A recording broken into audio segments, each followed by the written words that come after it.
Hello my dear friends, कैसे हैं आप सब। Welcome to my channel.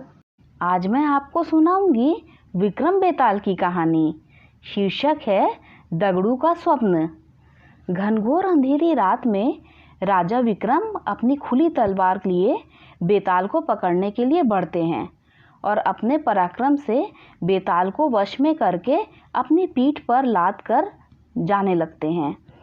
सफ़र लंबा होने के कारण बेताल राजा विक्रम को कहानी सुनाता है और हमेशा की तरह यह शर्त रखता है कि अगर कहानी सुनने के बाद उत्तर देने के लिए तुमने मुंह खोला तो मैं उड़ जाऊंगा।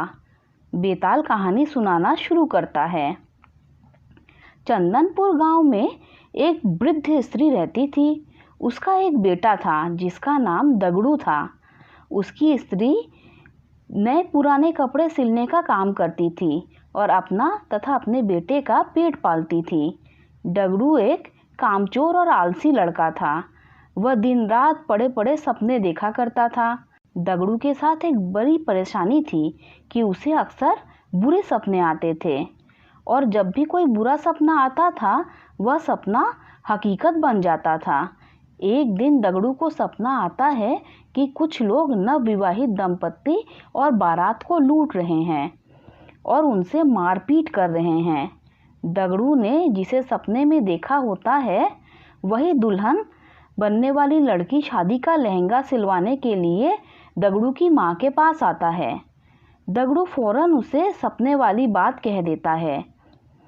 वह लड़की अपनी माँ और ससुराल वालों को यह बात बताती है।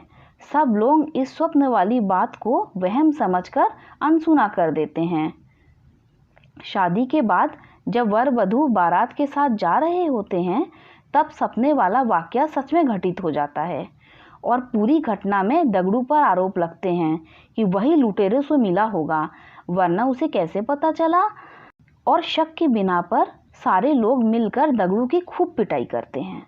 इस घटना के कुछ दिनों बाद एक रात दगड़ू को सपना आता है कि मोहल्ले में रह रही चौधराइन का नया मकान गृह प्रवेश के दिन जलकर खाक हो जाता है। तभी अगले दिन ही चौधराइन उस मकान को बनवाने की खुशी में लड्डू लेकर दगड़ू की माँ के पास पहुँचती है और गृह प्रवेश समारोह में आने का न्योता देती है। वहीं पर सपने की बात दगड़ू फौरन अपनी माँ से और चौधराइन से कह देता है।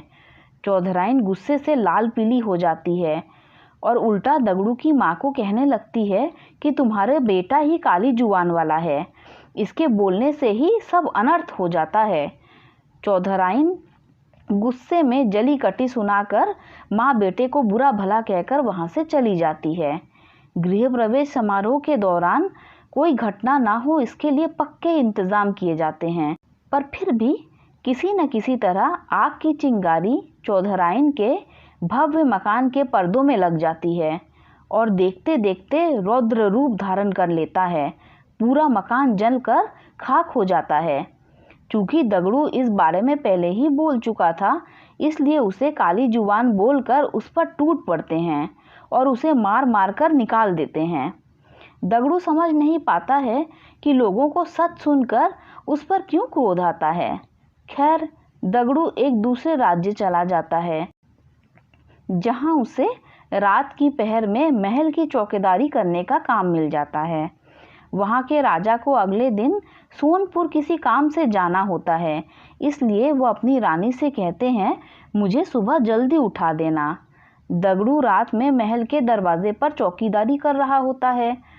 तभी अंधेरा होने पर उसे नींद आ जाती है और फिर उसे सपना आता है कि सोनपुर में भूकंप आया है और वहां मौजूद सभी व्यक्ति मर गए हैं। दगड़ू चौंक कर जागता है और अपनी चौकीदारी करने लगता है। दगड़ू सुबह राजा के सोनपुर जाने की बात सुनता है। तभी उसका रथ रुकवा देता है और अपनी स्वप्न वाली बात राजा को बता देता है।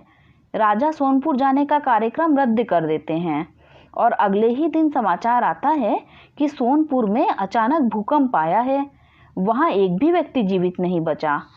राजा तुरंत दगड़ू को दरबार में बुलाते हैं, सोने का हार भेंट करते हैं और उसे नौकरी से निकाल देते हैं।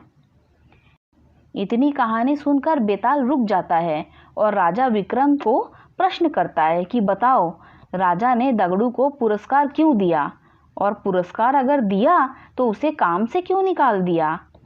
राजा विक्रम उत्तर देते हैं, दगड़ू ने अमंगल स्वप्न देखकर उसका वृत्तांत बता दिया और राजा की जान बचाई, इसलिए दगड़ू को उन्होंने पुरस्कार दिया।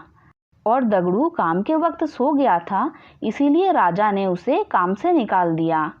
बेताल अपनी शर्त के मुताबिक राजा विक्रम के उत्तर देने के कारण हाथ छुड़ाकर वापस पेड़ पर उड़ जाता है। अगर आपको मेरी ये कहानी अच्छी लगी हो तो लाइक कर दीजिए, मेरे चैनल को सब्सक्राइब कर दीजिए। Thanks for listening.